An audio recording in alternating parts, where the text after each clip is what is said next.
అనంత విశ్వ సంపదని ఆకర్షించడానికి మీ ముందుకు వస్తుంది అహం బ్రహ్మాస్మి సాధన 11 డేస్ ఎనర్జీ యాక్టివేషన్ ప్రోగ్రామ్. నమస్తే రమగారు. నమస్తే జయ. రమగారు, శ్రావణ మాసంలోకి వచ్చేస్తున్నాము. శ్రావణ మాసం అనగానే ప్రతిరోజు కూడా పర్వదినమే కదండి. ఏ రోజుకి ఆ రోజుకు ఒక విశిష్టత. శ్రావణ శుక్రవారం అని, శ్రావణ మంగళవారాలు, శ్రావణ శనివారాలు, ఇవి కాకుండా ఇంకా కొన్ని విశిష్టమైన రోజులు కూడా ఉన్నాయి, విశేషమైన రోజులు కూడా. ఒక్కసారి శ్రావణ మాసం గురించి మాట్లాడుకుందామండి. ఉత్తరాయణం వెళ్ళిపోయి దక్షిణాయనం మొదలవుతుంది. ఈ నెలలో దక్షిణాయనం మొదలైపోయింది. ఇంచుమించుగా ఆషాఢ మాసం సగపడి పడేసరికి సూర్యుడి సంక్రమణంతో దక్షిణాయనం వచ్చేస్తుంది. ఈ దక్షిణాయనము అనేది కొన్నిటికి పనికిరాదు. ఎలాగా మన ఉపనయనాలు అవి దక్షిణాయనంలో చేయరు, ఒక నియమంగా ఉంటుంది. ఉత్తరాయణంలోనే ఉపనయనం చేయాలి, దక్షిణాయనంలో చేయరు. కానీ దక్షిణాయనం అంతా కూడా ఉపాసనా కాలంగా కనపడుతుంది. భగవంతుడు జగన్నియామకుడుగా చెప్పబడేటువంటి శ్రీమన్నారాయణుడు 4 నెలలు యోగ నిద్రా కాలంలో ఉంటాడు. అది సంక్రమణం నుంచి ఇంచుమిక తొలి ఏకాదశి నుంచి కదా, సంక్రమణానికి కొంచెం ముందు తొలి ఏకాదశి నుంచి ఆయన నిద్రాపరవశుడుగా ఉంటాడు 4 నెలలు. ఈ 4 నెలలు భగవంతుడు నిద్రపోతున్న కాలంలో మనం రకరకాల ఉపాసనలు చేస్తాం. దాంట్లో మొట్టమొదటి ఉపాసన లక్ష్మీ ఉపాసన. అమ్మవారిని పూజించడం విశేషంగా కనపడుతుంది. శ్రావణ మాసం అంతా కూడా అమ్మవారి ఆరాధనే. ఒకటి లక్ష్మీదేవను, మధ్యలో గౌరీదేవను, మధ్యలో గోకులాష్టం వస్తుంది, విష్ణు ఆరాధన చేస్తాము. ఈ శ్రావణం అయితే భాద్రపదంలో కొద్ది రోజుల పాటు వినాయకుడిని పూజిస్తాం. మళ్ళీ ఇంకా చూడు పితృదేవత ఆరాధన వస్తుంది, ఒక 15 రోజులు. అది వెళ్ళగానే ఆశ్వేజం అమ్మవారి ఆరాధన వస్తుంది. శరన్నవరాత్రులు ఓ 10 రోజులు, 15 రోజులు. దీపావళి పండుగ వస్తుంది, మనకి కార్తీకం మొదలవుతుంది. తీవ్రమైన శివారాధన, విశేషమైన ఆరాధన చేస్తాం. ఈ శివారాధన అయ్యాక మార్గశిరము, అందులో నుంచి మళ్ళీ పుష్యమాసం మొదలవుతుంది, అది మన ధనుర్మాసం మొదలవుతుంది. మళ్ళీ విష్ణు ఆరాధన. అది పూర్తయ్యేసరికి మళ్ళీ ఉత్తరాయణం వచ్చేస్తుంది. మన కాలం ఇలాగే తిరుగుతూ ఉంటుంది. అయితే విశేషమైన ఆరాధనా కాలంగా చెప్పబడే శ్రావణం అంతా కూడా మనం ఎక్కువగా లక్ష్మీ ఆరాధన చేసుకున్నా కూడా రకరకాల ఆరాధనలు అన్ని పర్వదినాలుగానే కనపడతాయి. విశేషంగా ఇది స్త్రీలకి వ్రతాలు చేసుకునే కాలం కాబట్టి ఒక 4 లేదా 5 శుక్రవారాలు, ఈ సంవత్సరం 5 వారాలు వచ్చినాయి. మొదటి రోజు శుక్రవారంతో మొదలైంది కాబట్టి 5 శుక్రవారాలు లక్ష్మీ అమ్మవారి ఆరాధన, 4 మంగళవారాలు గౌరీ ఆరాధన, 4 సోమవారాలు ఉంటాయి. 4 సోమవారాలు విశేషంగా శివారాధన చేయబడుతుంది.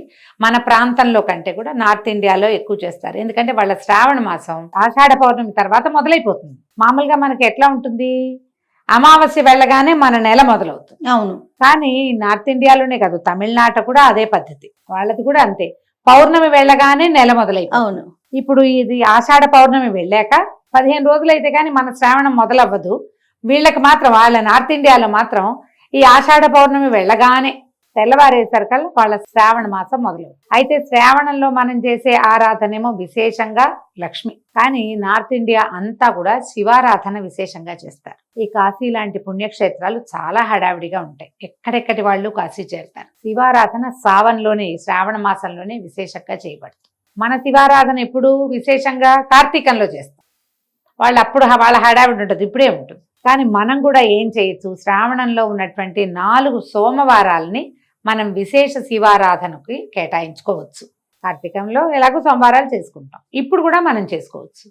ఎవరికైతే జాతకంలో చంద్రుడి యొక్క దోషం ఉంటుందో వాళ్ళు కనుక ఈ శ్రావణ సోమవారాలని కనుక శివారాధనకి పెట్టుకుంటే దేవాలయాల్లో అభిషేకం చేసుకోవచ్చు, ఇంట్లో శివ పూజ చేసుకోవచ్చు, దేవాలయ సందర్శనం చేయొచ్చు. వీటిలలో ఏది చేసినా అద్భుతమైన ఫలితం లభిస్తుంది. 4 సోమవారాలు. అక్కడి నుంచి శుక్రవారాలు మనం లక్ష్మీ అమ్మవారిని అర్చించుకుంటాం, వరలక్ష్మి వ్రతం చేస్తాము. తర్వాత వరలక్ష్మి వ్రతం ఒకరోజు చేసినా మిగిలిన 4 వారాలు లేదా 3 వారాలు మనం లక్ష్మీ అమ్మవారి పూజనే చేసుకుంటాం. శుక్రవారం మరుసటి రోజైన శనివారం నాడు విశేషించి విష్ణువారాధనకి కేటాయించుకుంటారు. ఈ శ్రావణ శనివారాల్లో చలిమిడి దీపారాధన చేస్తే చాలా మంచిది. బియ్యపిండి, బెల్లము, కొంచెం నెయ్యి, పాలు పోసి చలిమిడి చేయటం. దీనికి అలంకారం చేయాలన్న హైరాణ పడకండమ్మా, ఒట్టి బెల్లపు చలిమిడికి చేసుకోవచ్చు. చలిమిడి చేసి అందులో కొంచెం ఆవు నెయ్యి పోసి ఒక ఒత్తి వేసి, 1 లేదా 2 ఒత్తులు, మన అలవాటు మట్టి 2 ఒత్తులు వేస్తామా, 3 ఒత్తులు వేస్తారా, మీదే చాయిస్. ఈ ఒత్తి వేసి ఒత్తి వెలిగించి ఆ దీపారాధన, చలిమిడి దీపారాధన చేసి విష్ణు ప్రీతికరంగా ఏ విష్ణు సహస్రనామము ఏదైనా చదువుకుని కనుక చేసుకుంటే శ్రావణ శనివారాలు కూడా విశేషమైన ఫలితాన్ని ఇస్తాయి. ఇవి కాకుండా ఈ నెలలో ఇంకా మనకు కనపడేది ఏమిటి, పాడ్యం నాడు ఎలాగో శుక్రవారం వచ్చింది, 5వ నాడైన శ్రావణ పంచమి నాగుల పంచమిగా చెప్పబడుతుంది. అవును. అయితే ఈ నాగపంచమి రోజున మనము నాగుల చవితికి పోసినట్టుగా పుట్టలో పాలు పోసుకోవచ్చు. సర్పారాధన నాగారాధన చేసుకుంటాం. సాధారణంగా సర్పారాధన లేదా విశేషించి నాగపూజ ఎందుకు చేస్తారు? సంతానం కోసం. ఈ పంచమి నాడు మనం నాగుల చవితికి ఎట్లా చేసుకుంటామో అలాంటి ఆరాధనే ఇప్పుడు మనం చేసుకోవచ్చు. అప్పుడు కుదిరినా కుదరకపోయినా అలా ఆలోచించుకుని తర్వాత ఈ పంచమి తర్వాత కొంచెం ముందుకెళ్తే మనకి ఇంకో శుక్రవారం వస్తుంది, మళ్ళీ సోమవారం శనివారం వరుసగా వచ్చేస్తాయి. ఒక 10 రోజులు గడిచేసరికల్లా పౌర్ణమి వస్తుంది, రాఖీ పౌర్ణమి. ఈ పౌర్ణమి నాడు విశేషంగా పౌర్ణమి నాడు చేయవలసిన జంధ్యాల పౌర్ణమిగా చెప్తారు. రాఖీ పౌర్ణమి అంటాం. రాఖీ కట్టడం, జంధ్యాలు మార్చుకోవటం, అమ్మవారి ఆరాధన చేసుకుంటాం. తర్వాత మళ్ళీ రాఖీ పండగ వెళ్ళిపోయాక అష్టమి నాడు గోకులాష్టమి జరుపుకుంటాం. శ్రీకృష్ణ జన్మాష్టమి. అది భారతదేశం అంతా చేసుకునేది. కృష్ణాష్టమి చేసుకోవడం, కృష్ణుడి బర్త్డే మీరు ఎలా కుదిరితే అట్లా చేసుకోవచ్చు. కృష్ణాష్టమి మళ్ళీ కృష్ణాష్టమి వెళ్ళిపోయేసరి మళ్ళా సోమవారం, మళ్ళా శనివారం, మళ్ళా శుక్రవారం, మంగళవారం ఎలాగూ వస్తాయి. ఇవన్నీ వచ్చిన తర్వాత చివరికి వచ్చేటువంటి పోలాల అమావాస్య కూడా విశేషించి సంతానం కోసం పూజ చేసుకునే విధానంగా మనకి కనపడుతుంది. ఇప్పుడు చూడు, పాడ్యమి శుక్రవారం వచ్చి చివరి రోజు పోలాల అమావాస్య వస్తే మొదటి రోజు నుంచి చివరి రోజు దాకా ప్రతిరోజు విడిచి రోజు ఏదో ఒక ఆరాధన, వరుసగా రెండు ఆరాధనలు కనపడతాయి. శనివారం పూజ అలా చెప్పకూడదు మనం. సోమవారం పూజ, సోమవారం శివారాధన, మంగళవారం గౌరీ ఆరాధన, బుధ లేదు గురు లేదు, మళ్ళీ శుక్రవారం లక్ష్మీ ఆరాధన, శనివారం విష్ణు ఆరాధన. ఇవి 2 విశేషం. మళ్ళీ ఆదివారం ఖాళీ, మళ్ళీ సోమవారం. ఒకవేళ ఈ ఆదివారాల్లో ఏమైనా ప్రత్యేక పర్వదినాలు వస్తే అవి కూడా చేసుకుంటాం. ఈ కాలంలో మనం చేయవలసింది ఏంటి, మనకి సాధారణంగా ప్రతి సీజన్లో వచ్చేటువంటి పండగలు పర్వదినాల్లో మనం ఏం తినాలో, ఏం చేయాలో, ఏం తింటే ఈ సీజన్కి మంచిదో దానికి తగినట్టుగానే మనకి ఏర్పరిచారు పెద్దవాళ్ళు. మన ప్రాంతంలో వర్షాకాలం శనగలు తినాలి. ఇప్పుడే కదా అందుకే శనగలు ఇస్తాము. విశేషించి శనగలే దానం. అవును అందరికీ శనగలే ఇస్తాం. మంగళవారాలు శనగలే, శుక్రవారాలు శనగలే. శనగలు మనం ఏం చెయ్యం, ఎవరింటికో వెళ్తే వాళ్ళు ఇన్ని శనగలు ఇస్తారే. ఆ శనగలు వేయించుకుని తింటాం, వండుకొని తింటాం, పచ్చివి తింటాం, ఏదో ఒకటి శనగలు తినాలి. శనగలు బలం, హెవీ ప్రోటీన్, పిల్లల్లో ఎదుగుదలకి మంచిది, ఆడవాళ్ళ ఆరోగ్యానికి మంచిది, మగవాళ్ళ ఆరోగ్యానికి మంచిది.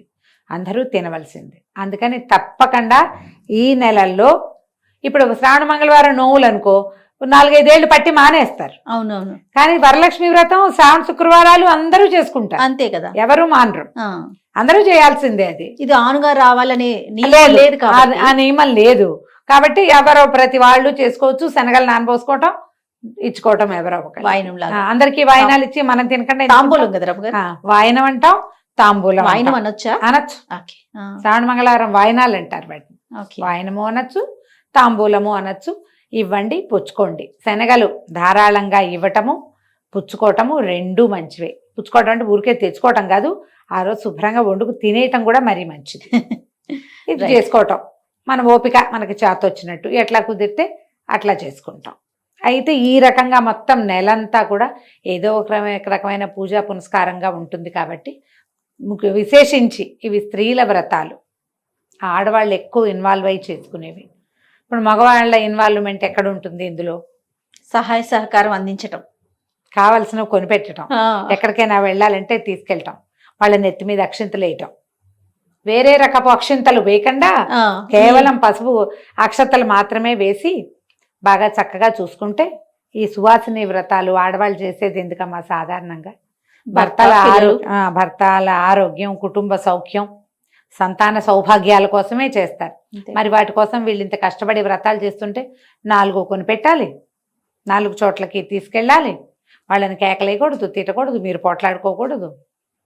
విశేషించి భార్యాభర్తలు సంతోషంగా ఉండవలసిన కాలంగా పరిగణించి శ్రావణ మాసం అంతా నో కొట్లాటలు అని ఒకటి పెట్టుకుని పాలసీ, ఆ ప్రకారంగా శ్రావణ మాసాన్ని ముందుకు తీసుకెళ్ళండి.